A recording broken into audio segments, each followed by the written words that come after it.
বা আমি তো আমার শ্বশুর বাড়ি যেতাম, শ্বশুর মেলা অসুস্থ। যা তা বেড়া এই তো শ্বশুর গুলো এখানদা এদিকে আয়। আব্বা ডাকলে কে? ধর এটা নিয়ে তোর শ্বশুর আব্বার ধরে এটা কি আছে আব্বা? তা তোর ধ্যান দরকার নাই। তোরা কইছিস যে এটা নিয়ে তোর শ্বশুর আব্বার ধরে দিবি তাই যা। এই গান্দা এসে বাবা ডাকলে কে? তোদের কি টাকা আছে? তুই তো শ্বশুর বাড়ি যাস না আব্বা নাই তো। তা ধর এই কয়টা নিয়ে যা। আচ্ছা ঠিক আছে, গেলাম তো।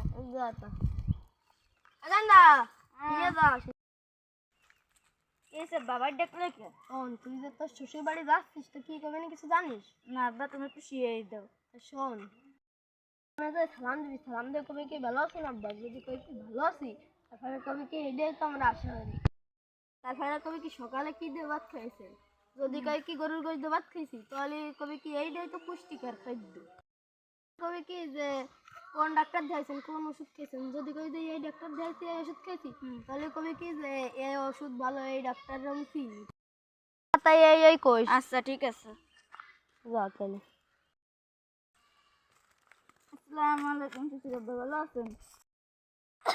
ওয়ালাইকুম আসসালাম। শরীরটা ভালো নাই, শরীরটা ভালো খারাপ। আমরা তো এইটাই আশা করি। আসলে মেয়ে সকালে কি রাঁধছে, কি খাতে দিচ্ছে? ডিম খেতে দিছে, গুড়ার ডিম। কি কর খাবার দেখছেন? কোন ওষুধ খাচ্ছেন?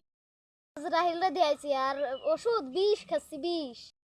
আজ ডাইল ডাক্তারটা তো আমি চিনি, উনি তো খুব ভালো ডাক্তার, আর ওষুধটা খুব ভালো। এত মাথা খেতে দিলে আমার মায়ের কার সাথে বিয়ে দিছিল?